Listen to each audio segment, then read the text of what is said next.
நெடுஞ்சாலை விரிவாக்க பணியில் முட்டுக்கட்டை போடும் திமுக ஸ்ரீபெரும்புதூர் ஒன்றிய சேர்மன் அனைத்து வளர்ச்சி பணிகளிலும் இடர்பாடு செய்கிறார் என செல்விழிமங்கலம் ஊராட்சி மன்ற தலைவர் பரபரப்பாக குற்றம் சாட்டியுள்ளார். காஞ்சிபுரம் மாவட்டம் ஸ்ரீபெரும்புதூர் ஒன்றியம் செல்விழிமங்கலம் ஊராட்சியில் சுமார் 1500க்கும் மேற்பட்டோர் வசித்து வருகின்றனர். மேலும் செல்விழிமங்கலம் ஊராட்சி சென்னை பெங்களூர் தேசிய நெடுஞ்சாலை ஒட்டி உள்ளது.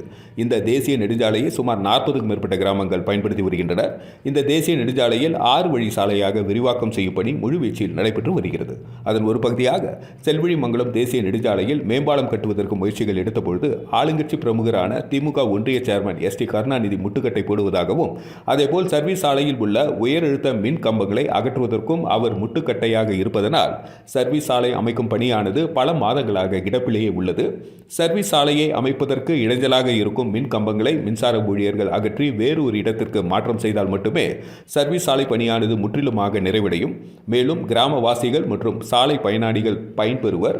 குறிப்பாக இரவு நேரங்களில் அப்பகுதியில் போதிய மின் விளக்குகள் வெளிச்சமின்மை காரணமாக சர்வீஸ் சாலையில் உள்ள அகற்றப்படாத மின் கம்பத்தினால் ஏதேனும் விபத்துகள், உயிரிழப்புகள், அசம்பாவிதங்கள் ஏற்பட அதிக வாய்ப்புள்ளது என்றும், மேலும் திமுக ஒன்றிய சேர்மன் கருணாநிதி பதவியேற்ற 4.5 ஆண்டுகளில் ஸ்ரீபெரும்புதூர் ஒன்றியத்தில் அனைத்து கிராமங்களிலும் வளர்ச்சி பணிகள் முழு வீச்சில் தடை செய்து வந்த நிலையில் தற்பொழுது செல்விழிமங்கலம் கிராமத்தில் ஊராட்சி மன்ற தலைவரின் சீரிய முயற்சியால் அக்கிராமம் வளர்ச்சி அடைவதை கெடுக்கும் நோக்கத்தில் பணிகளை முழுவதும் தடுத்து ஊராட்சிக்கு எதிராக செயல்படுவதால் மாவட்ட நிர்வாகம் விரைந்து உரிய நடவடிக்கை எடுத்து சாலையில் உள்ள மின் கம்பியை அகற்றி சாலை பணிகளை மேற்கொள்ள கோரிக்கை விடுத்துள்ளார்.